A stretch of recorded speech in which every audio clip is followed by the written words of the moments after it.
Since independence, considerable interest has been shown by the states, individuals, and voluntary agencies in the field of education. Educational facilities are being gradually extended to the remotest corners.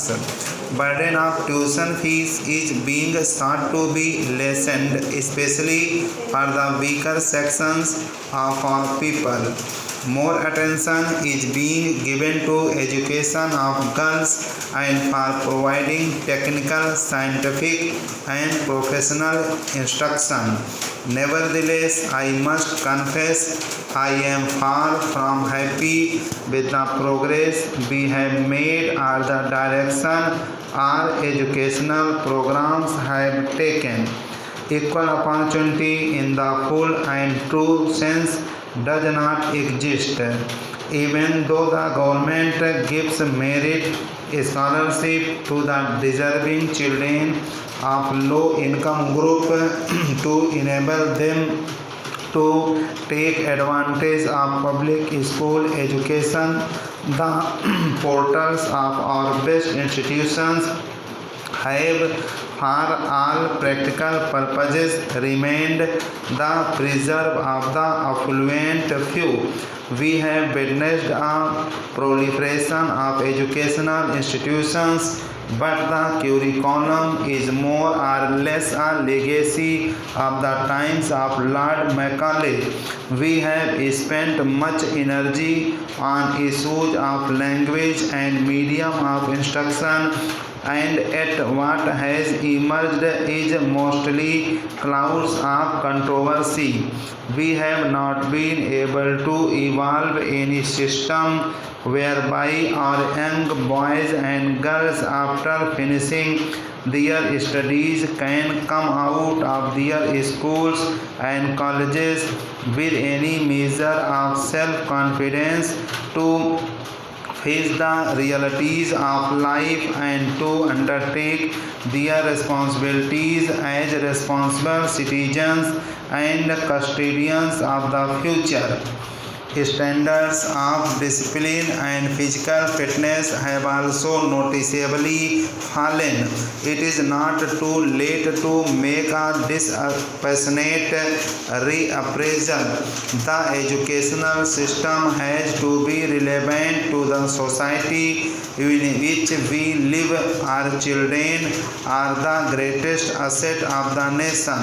The future of the country depends on them, and now save the country's future will be in their hands depends in turn on the character and capabilities that our education system and our educational institutions instill, inspire, and build in them.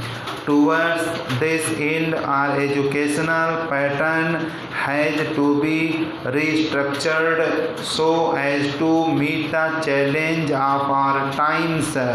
It should be flexible enough to adjust to the changing requirements lest it should get fossilized.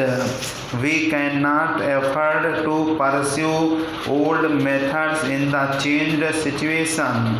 If we want to build a brighter and better India, we should start at the school level by training our girls and boys to be useful and worthy citizens of the motherland.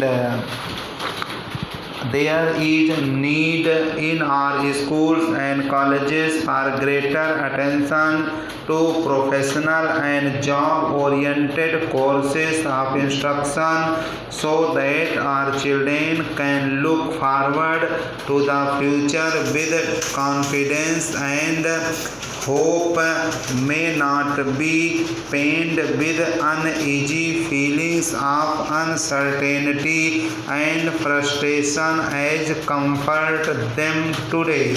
There is also need to devote greater attention to sports and games for the play fields help in building not only the body but also in calculate discipline and capacity to lead.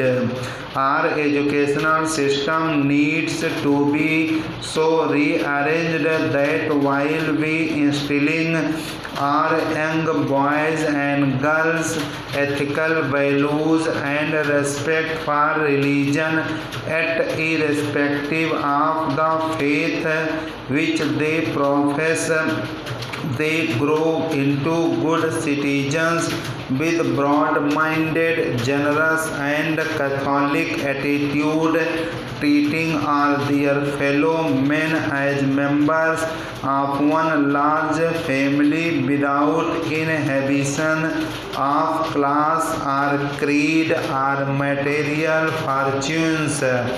For a vast country like ours with many languages, many religions, and in a sense many cultures, education must help to bring about a synthesis of them all and foster a sense of togetherness and thereby contribute to national integration and harmony. Very often the question is asked whether the public school system is in harmony with the society in which we live. The public school system have undoubtedly rendered great service to the country in the past and can also contribute much in the years ahead, but the institution has to undergo reorientation in its objectives and a basic change in its concept of exclusiveness.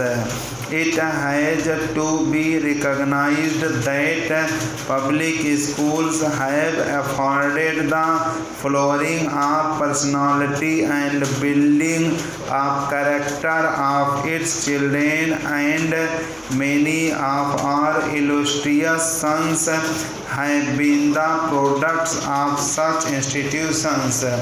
The times have changed. If the public school system is to continue and prosper and be meaningful, and I would go further, if it has to be have any place in our society, it must ensure that admission of students is not restricted only to those who come from the affluent strata of society and who can afford to spend lavishly.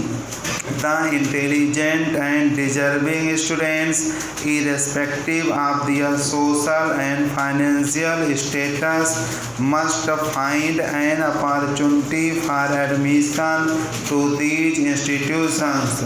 To be precise and practical, firstly, a certain percentage of admissions should be reserved for bright students of less fortunate parents, and secondly, a certain percentage should also be earmarked for average students of the so-called common people.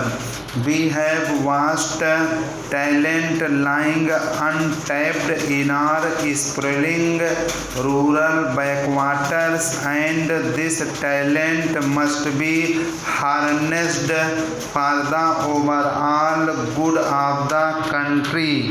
The country is facing many problems, but there are many opportunities as well.